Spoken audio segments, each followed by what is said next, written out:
हमारे बड़े भैया कन्हैया मिस्त्री कसेटी 200 रुपए घर मालिक को व्यवहार सोहर सुनना चाहते। हरि जुग जुग जी अतुल ललवा भमनवा के भाग जागल हो लैला लाल हुई है फुलवा के दीपक मनवा में आस लागल हो लैला लाल हुई है फुलवा के दीपक मनवा में आस लागल आजू के दिन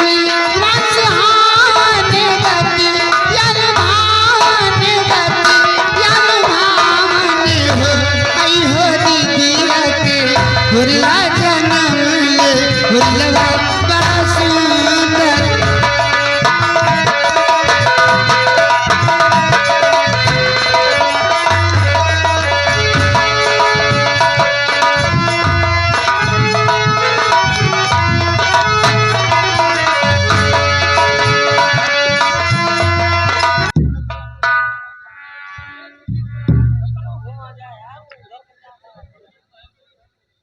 दोस्तों, जैसे कि हमारे सूरतगढ़ के लोग ये अच्छी तरह से जानते हैं कि मैं यहाँ का एक खुश नसीब जमींदार हूँ। दोस्तों, दुनिया में मैं 2 भाई था। मेरा एक छोटा भाई था, मेरे भाई की पत्नी, भतीजा और ये मेरी पत्नी, ये सब लोग मिलकर के जूनागढ़ के मेले में गए थे। लेकिन वहां से वापस आते समय रास्ते में एक्सीडेंट हो गया और उस एक्सीडेंट में मेरे भाई और भाई की पत्नी दोनों की मौत हो गई। मेरा भतीजा मात्र 3 साल का था उस समय, लेकिन ईश्वर की कृपा हुई, मेरा भतीजा बच गया।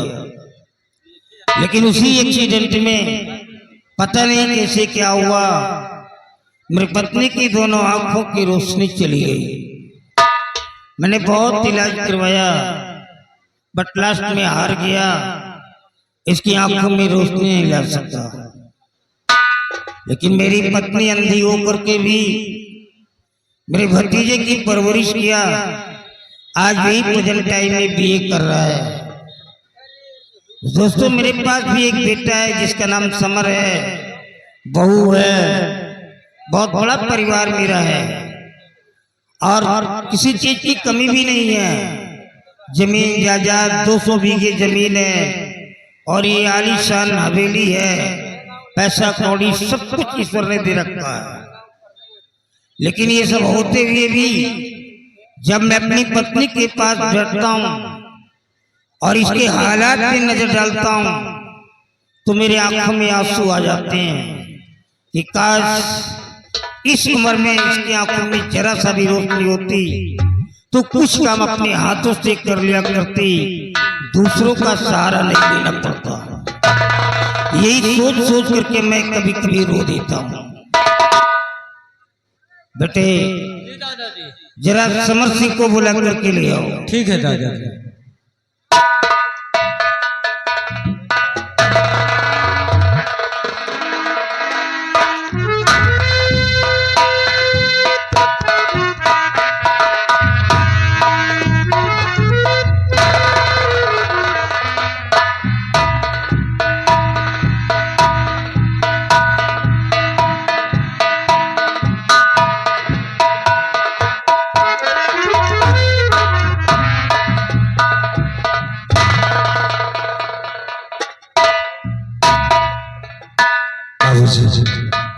क्या बात है? क्या मुझे सिर्फ बुलाए हुए, क्या बात है? हाँ बेटे, ये हमारा बेटा है। सारा दिन मजदूरों को लेकर के खेतों में काम करवाता है और कड़ी धूप में खुद भी परेशान रहता है, लेकिन इसके लबों पे कभी कोई शिकायत नहीं होती है। ऐसे बच्चे को पा करके मेरा जीवन ही धन्य हो गया। औलाद नहीं होती जो अपने माँ बाप की जिंदगी को धन्य करते हैं, औलाद उसे कहते हैं। और वैसे ही बेटा मेरे को भगवान ने दे दिया। बेटे बस ऐसे ही बुला लिया है कुछ कहने के लिए। बोले क्या बात है बाबूजी?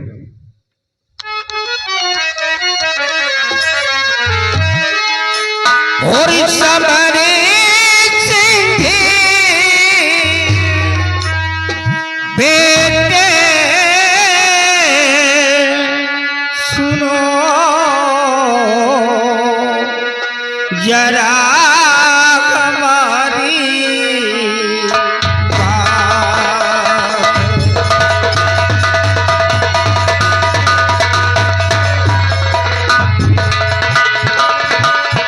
समर सिंह बेटे सुनो जरा हमारी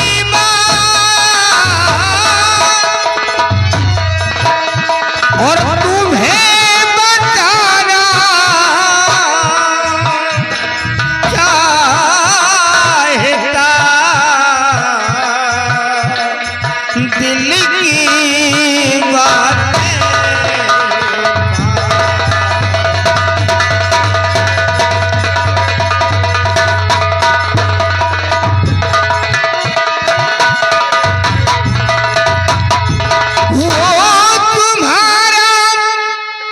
चचेरा है भाई बिमली,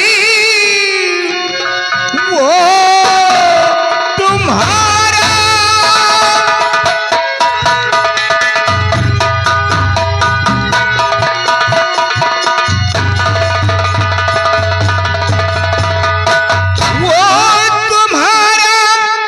चचेरा है भाई बिमली, कष्ट मुझको कभी होने देना नहीं। तेरी माँ अंधी है ना दिखाता इसे, सेवा कर ले बेटी को चुराना नहीं।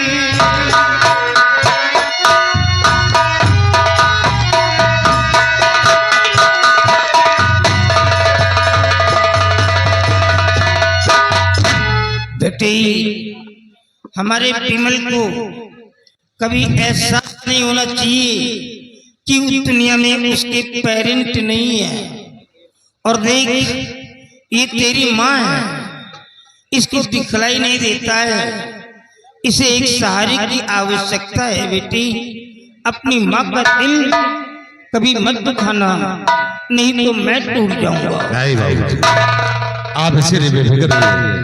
आप लोगों की सेवा करना तो हम बच्चों का धर्म है बाबूजी।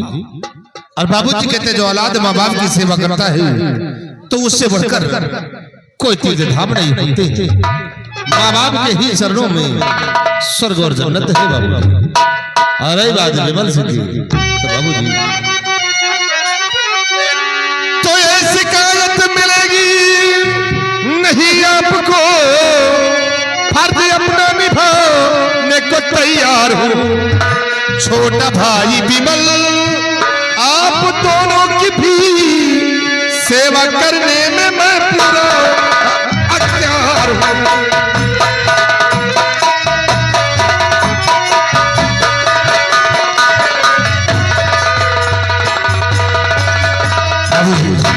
विमल को कभी एहसास नहीं होगा कि उससे माता पिता इस दुनिया में जिंदा नहीं है। हम उसे सगे से बढ़कर प्यार देंगे बाबू। हाँ बेटी मैं यही चाहता हूँ, लेकिन ये विमल अभी तक कॉलेज से क्यों नहीं आया?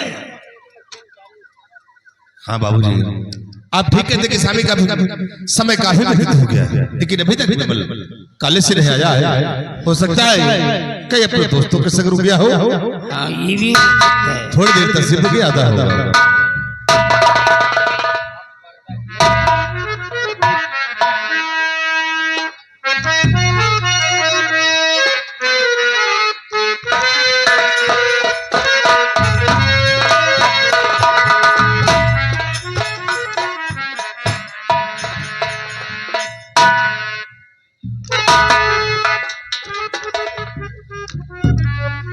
वाह आज पूरे परिवार को देखकर मुझे बहुत बड़ी खुशी हो रही है, लेकिन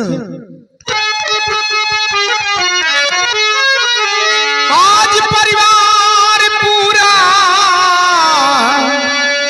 एकत्रित यहाँ दादा दादी बड़े भैया मौजूद हैं। देखो कॉलेज में भी आ गया पर भाभी यहाँ पर न मौजूद है।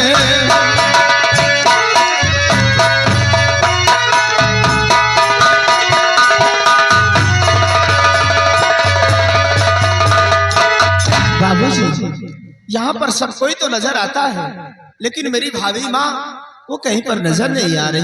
कहाँ है वो? नहीं आ रहा तो भाभी कहाँ नजर आएगी? विमल सिंह भैया तुम भाभी के लिए परेशान हो, भाभी तुम्हारे लिए परेशान है। क्या कि जब तक तुम कॉलेज से नहीं आते हो सिर्फ तुम्हारी ही राह देखा करती है कि मेरा देवर कब आएगा। लेकिन बातों को छोड़िए, देखो इस वक्त तुम्हारी पढ़ाई कैसी चल रही भाई? भैया आपके व बाबूजी के आशीर्वाद से मेरी पढ़ाई इस वक्त बहुत अच्छी चल रही है। अच्छी चल रही है, ठीक है। हमें उम्मीद है अगर इसी तरह तुम लगन और मेहनत से पढ़ाई करते रहोगे तो तुम्हें कोई अच्छा सा काम मिल जाएगा और तुम्हारी जिंदगी संवर जाएगी। क्यों नहीं बाबूजी और हमारा नाम एक दिन रोशन होगा। क्यों नहीं भैया? ठीक है, देखो तुम्हारी भाभी आती होगी।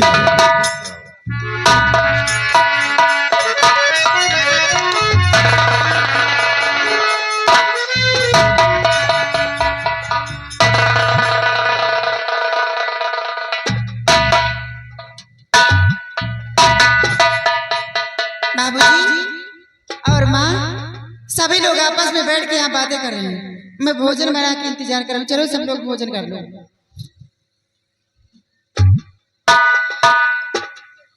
हाँ बहू, दोस्तों ये मेरी बहू है। ये बहू नहीं है, ये हमारे घर की लक्ष्मी है। जब से बहू ने हमारे घर में कदम को रख दिया है, हमारे घर को स्वर्ग बना दिया है। सारा दिन काम करती है, सबकी खिदमत करती है, समय से खाना बना करके तैयार करना और विमल को समय से कॉलेज भेजना, ये सब सारे काम अकेले ही करती है। लेकिन कभी कोई शिकायत नहीं करती है। ऐसी बिटिया को पा करके मेरा जीवन धन हो गया। चलो बेटी सब लोग आज मिल करके एक साथ बैठकर भोजन करते हैं, क्योंकि आज मेरे को खैरागढ़ जाना है। खैरागढ़ में मेरा एक दोस्त रहता है। इसी जमाने में हम दोनों दोस्त कॉलेज में पढ़ाई करते थे। वो मुझसे भी ज्यादा एजेड है। वो शायद इस समय इल है, बीमार है। मेरे को देखने के लिए बुलाया है, जाना बहुत जरूरी है।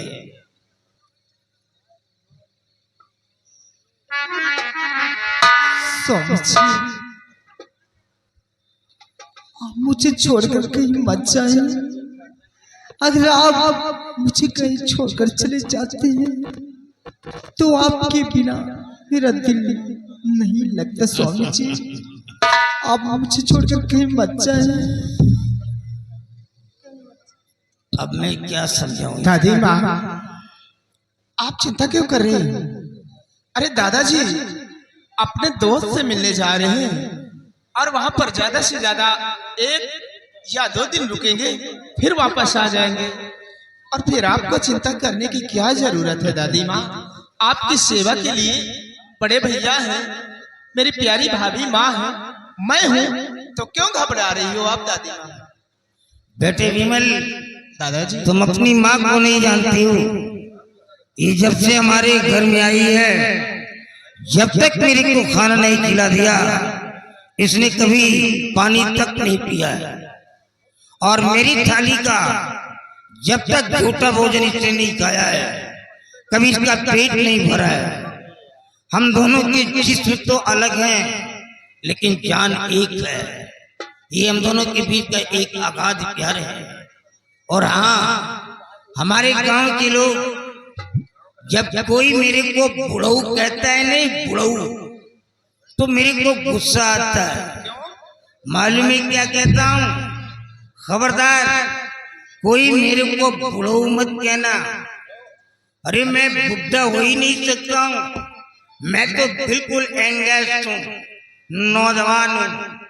मैं बुढ़ा कैसे हो सकता हूँ जबकि मेरी भुजाओं पर दो हाथियों की ताकत है? तो मैं बुढ़ा कैसे हो सकता हूँ? मैं बुढ़ा कभी नहीं हो सकता। बाबूजी, अरे जिसके पास दो बेटे हो और वो भी नौजवान हो, वो बाप भला बूढ़ा कैसे हो सकता है बाबूजी? हाँ बेटे, हमारे घर की एकता और यूनिटी को हमेशा बना करके रखना। जब तक मैं इस घर में जिंदा रहूंगा, इस घर में कभी दो चूल्हे नहीं जलेंगे, इस घर का कभी बंटवारा नहीं होगा। और जिस दिन इस घर का बंटवारा हुआ और दो चूल्हे जले, तो मैं कसम खा के कहता हूं कि सबसे पहले तुम दोनों भाई मिलकर के मेरी अर्थी को कांधा दोगे। मैं कसम खा के कहता हूं जहर खा करके मर जाऊंगा। बाबूजी, ये कैसी ऐसी बातें करते हैं आप? हैं? खुशी के मौके पर आप आंसू छलका रहे हैं। बाबूजी, हम अपने इस परिवार को कभी बिखरने नहीं देंगे बाबूजी, हमेशा एक डोर में बांध के रखेंगे। आप घबराए नहीं। और बाबूजी, जब हमारे घर के सारे सदस्य एकत्रित रहते हैं तो हमारा घर नहीं फिर कुछ स्वर्ग नजर आता है। हाँ बाबूजी,